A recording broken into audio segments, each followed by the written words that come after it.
ML and Dota highlights. They've definitely had some pretty genius picks and bans, and perhaps that might be pretty much the edge that they have, especially when they do have Uranus as well. Like, look at how sick this is! Look at that cinematic view! Alright, that was woo! I am riled up already, and you can already see the control being exerted by Todak, knowing that they have the stronger level 1. They're going to try and push them out of and control that mid lane, and as well as that river line. No invade. I don't expect Onic to try anything, you know, too wowza to go for these big invades, but they control the mid lane, they quickly break it as quickly as possible, and they're looking to maintain that river dominance. Now Chiku's going to be looking for a little bit of a chase. They are trying to actually contest for this little camp, and yep, they're going to receive a little bit of regeneration, so that's going to be great for CW and Co.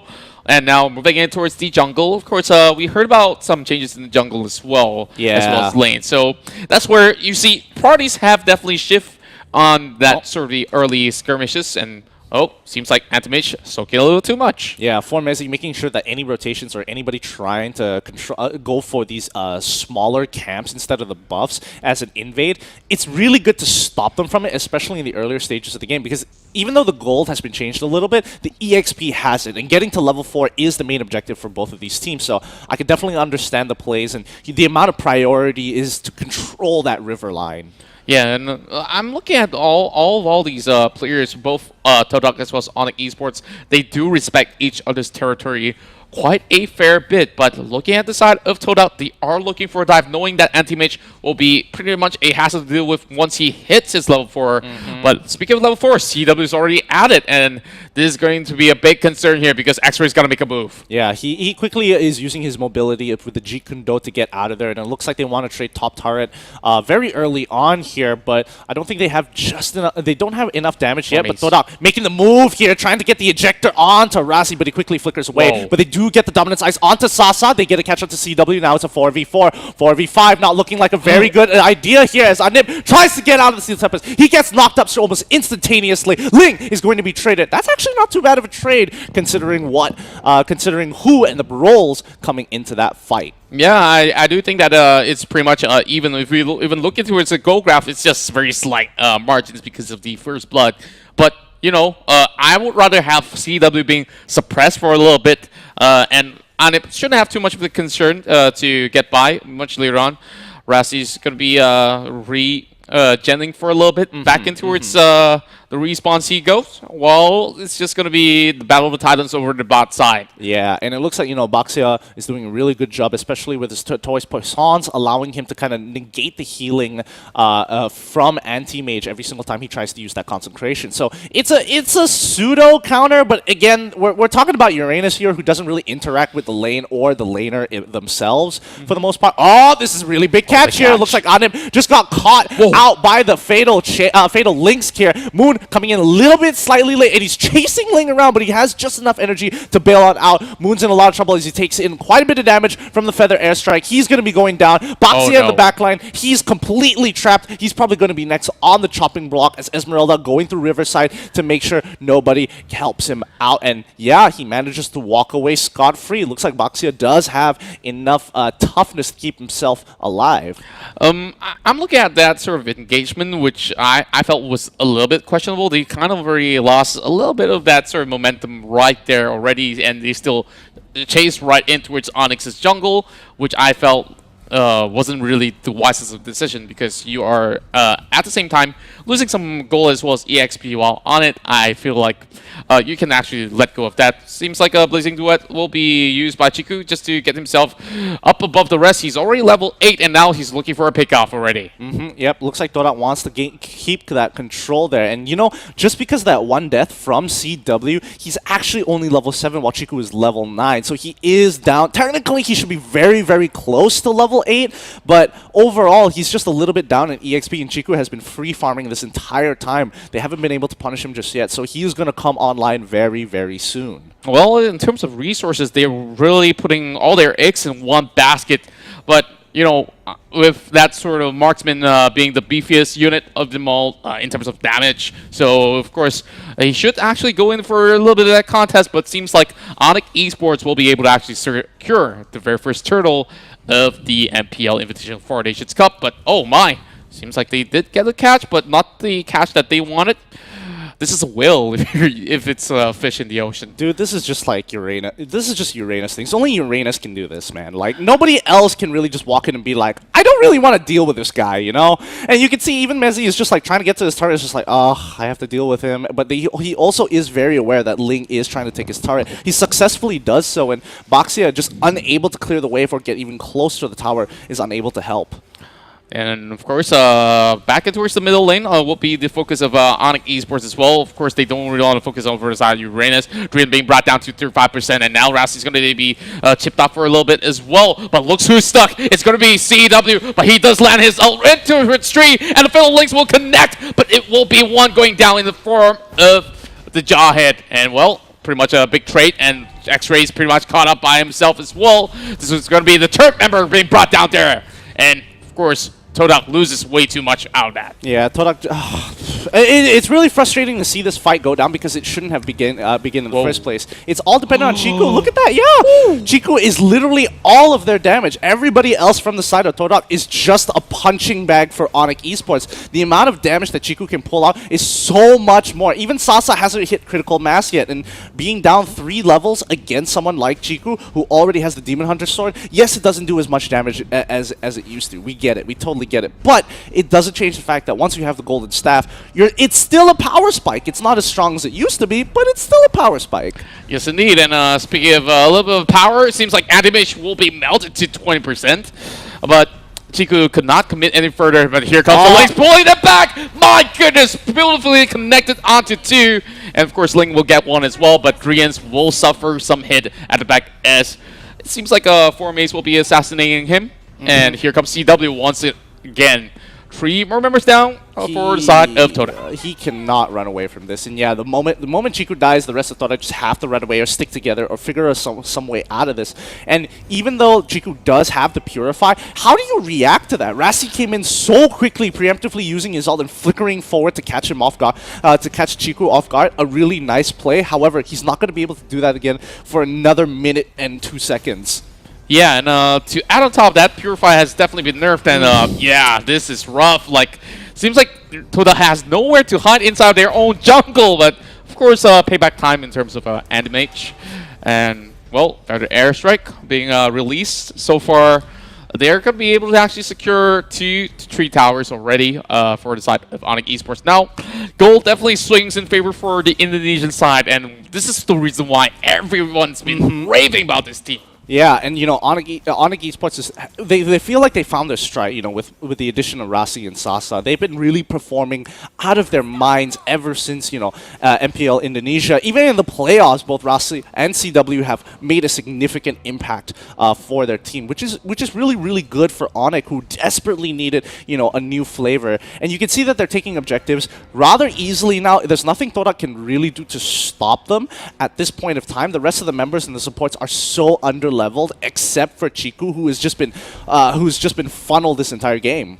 Yeah, although they did funnel all the resources onto the side of their marksman, it doesn't seem like he has pulled the trigger at the right time. There were fights that he should have been there a little bit earlier, and with that sort of the dive attempt over on the side of Entomage, easily they could just actually do pretty much a recommitment coming in from the side of Onic, but here comes the team fight. This is the fight that we were looking for potentially, and it looks like Chiku, he's kind of hiding around, waiting for Moon to get the initial catch with the Jawhead. They chunked down Drian to half HP, but the rest of the team is in a lot of trouble. They're trying to dodge out and force out as many abilities as possible. You can already see Chiku, he's rotating back into the fight. This might be it. He has enough damage. He's chopping down Anti-Mage, and Sasa is next, quickly with the Blazing Duet. 3 members getting caught into it, but nobody's dead just yet. He hasn't found the targets. Forced to take the battle mirror image all the way back into safety. That must be so frustrating for Chiku. But it's actually a very beautiful attempt of escape coming from the side of Onic. They knew what to do. They went in 3 separate directions, and all of them survived. So it leaves him with a couple of options. Okay, I should go for either one of them, but he was so close to actually melt all 3. So yeah, it definitely feels really bad. So can't really say it's kill denied if you're almost there. Yeah, it's so frustrating. Just look at everybody else. Like, Chiku is so well fed while the rest of the team is just like starving away, hoping for the right time, hoping to utilize their resources and force out options from Onic Esports, who already have acclaimed the Lord, and Mood, who is just sticking his nose to look for information to feed back into his team, gets punished once again, and these picks have significantly hurt them. And of course, it will still hurt them even more so in the late game. Later, Hepsa's out, and Chiku's getting dove upon. Onic members are trying to actually crush them upon all these sort of corners, and it will be a mega kill coming in for Sasa. Sasa has not been taken out as of now, but Anip is getting striked from right underneath his turret, and here comes Rassi. He's trying to actually connect the dots, and it will be Godlike coming in for CW on his 8th kill, and X-Ray forced to flicker away. What a great bait coming in from Rassi here. He goes in with the least amount of HP you would have ever expected, and when he comes in, like, I was thinking, okay, he's gonna use his ult, he's gonna try and make a play and sacrifice himself. No, it's purely just to bait in Anip here at the very end, and he quickly flickers away. Just out of skill shot range, and allows the rest of the team to collapse on them. And so, speaking of a collapse, seems like there might just be another collapse over the mid side. The Waiter Dragon over the side of Andamage as they are trying to hold on for dear life. Formate's trying to get it out, but the Boxer can only hold so much. But the Lord is hitting from the top side as well. They're escorting away from the mid side while the bottom crashes in. Seems like there won't be any more turrets left for the side of Todak. And now they are forced to actually re-engage. And let's see, Federal Airstrike being committed here with a legendary coming in for CW. He's looking for a double, and oh my, the dive and Blazing Blast has already been out, but it's so close to take down Rassi. Moon will fall down, and Onic only loses one. Unfortunately, it looks like Todak decided to sacrifice their members and not actually re-engage into the fight, which was what I was kind of expecting from Chiku here. Maybe heal up from the minions just a little bit, like bring him up to at least 65% HP before re-engaging into the fight, because I still think that fight was highly winnable, considering that a lot of the cooldowns have been used very early on. And now Chiku trying to make the play onto Anti-Mage here, who is chunking him out. He's using his Battle Mirror image really, really well. However, when you're up against the likes of Sasa as well, ooh, it's getting way too close. Unfortunately, Sasa wasn't able to get that last bit of damage. Battle Mirror image came off of cooldown, and Chiku was able to kite him out. Nice play coming in from the marksman from Todak. Yeah, I thought that Chiku will be a goner right there. Oh, like, for sure. I thought he was dead. The damage output was pretty absurd, if you ask me. But hey, he walked out of that, and of course, they did brought down Sasa as well, which was pretty much unkillable. So now they finally got a little bit more momentum going on, and Chiku has already hit max level. It's more about the rest of the teammates where they got to get maybe a little bit beefier to help him absorb some damage before he dives in with that Blazing Duet. Yep. And I think Chiku can't just do this alone, but the rest of the team is just like so severely underfarmed that it's kind of hard to expect them to find these catches, and you can see that both X-Ray as well as Moon are doing their best to find options, and the easiest one has to be Anti-Mage, but he's also the hardest to kill for everybody else. And you know, Sasa is still an absolute beast, so as long as he doesn't get caught out, he can kind of wait for everybody else to engage, like CW and as well as Rassi. Oh no, they're actually chasing over on side of Chiku already, as they are actually collapsing upon him. But of course, it will be Aurora locking them down at that choke point right there. And Onic just forced to just be halted for a little bit more while they are looking for another new target. CW is on the hunt. They are diving all the way back. But they take him down. The immortality being popped, and now here comes the element, and they will actually knock X-Ray up in the air before finishing him off. Chiku needs to get back into this fight right now. He can actually get some free kills, and yeah, Anti-Mage is trying to bail out of there, but he can't go any deeper. Forward! He gets launched backwards! What just happened? He tries to Blazing Duet to kind of kill off the rest, but that was not enough. As for Messi coming right on in to push him forward. Oh my goodness, Rassi caught him off with the fatal links, even though he tried to use the Battle Mirror image. They're looking to end the game. The minions are running in. The crystal is gonna fall. Wow, that was such a weird looking interaction. Yeah, like so many back and forth going on. And ML and Dota highlights. Now, if you guys have missed out, it's okay, all right, no worries. It looks like the game is still going on, which is the most important thing. We're not having to do any of those remakes. You guys are still gonna get your game. And yes, indeed. And it looks like it's going to keep on going. All right, no technical issues. All right, sweet. Let's go. Let's go. It looks like Todak is making sure they keep control over the side lanes. And Baxia is actually winning this level 1 against Anti-Mage here because he's not allowing him to get any heal off with his with his Feast of Blood. So it's becoming, he has to wait till level 2 before he even stands a chance. So it's kind of interesting how that particular matchup works out. And interesting rotation coming from Formaze as well. And now it's going to be a 2 versus 3. Well, Formaze might be able to actually soak in a little bit of damage, but he's stuck behind a wall, forced to flicker away, and Anti-Mage might just have this first blood in hand. Oh boy. Yep, slow reaction coming in for Formaze. He thought he was going to be A-OK. He totally forgot about Anti-Mage rotating towards that side of the map. And now they're actually doing a bit of a lane swap here. They're getting the Export to go to the top lane and Thamos to go down to the bottom side. And you can already see the Esmeralda has kind of sniffed this out. It's like, what's going on here? Checks the entire river, doesn't see where X-Borg went. And now he sees off the minions that the Thamos has kind of shown up. He'll take that river crab for himself and hopefully secures it. Yeah. Oh no, he's pushed off. This is looking pretty bad, and it seems to be a good snatch coming from the side of X-Ray, but he will falter instead. So I'm not too sure, was the crab really all too worth it? Yeah, not exactly worth it here, but great utilization of the Granger ultimate there. That Death Sonata has some serious range. Like the moment he got stunned, he was already hit by the slow from the Death Sonata. There was no means of escape for him there. And now they're going to do it one more time. They're going to try and harass this bottom side as much as they can. Yeah, and of course, real great cover-up coming from Moon for the side of X-Ray as well. So they are just trying to actually receive and defend their turrets to the best they can. Seems like Sasa will be watching this one grabbed away, but oh my, Rassi's coming from the back as well. But seems like it's going to be a little bit overcrowded here. Looking at the situation, it's going to be Todak here just re-rotating towards the mid side. Yeah, they're just making sure that they're keeping their carry safe. They can't afford her to go too far, especially when, middle is missing 3 members, Granger, and the kill squad of Atlas as well as Selena.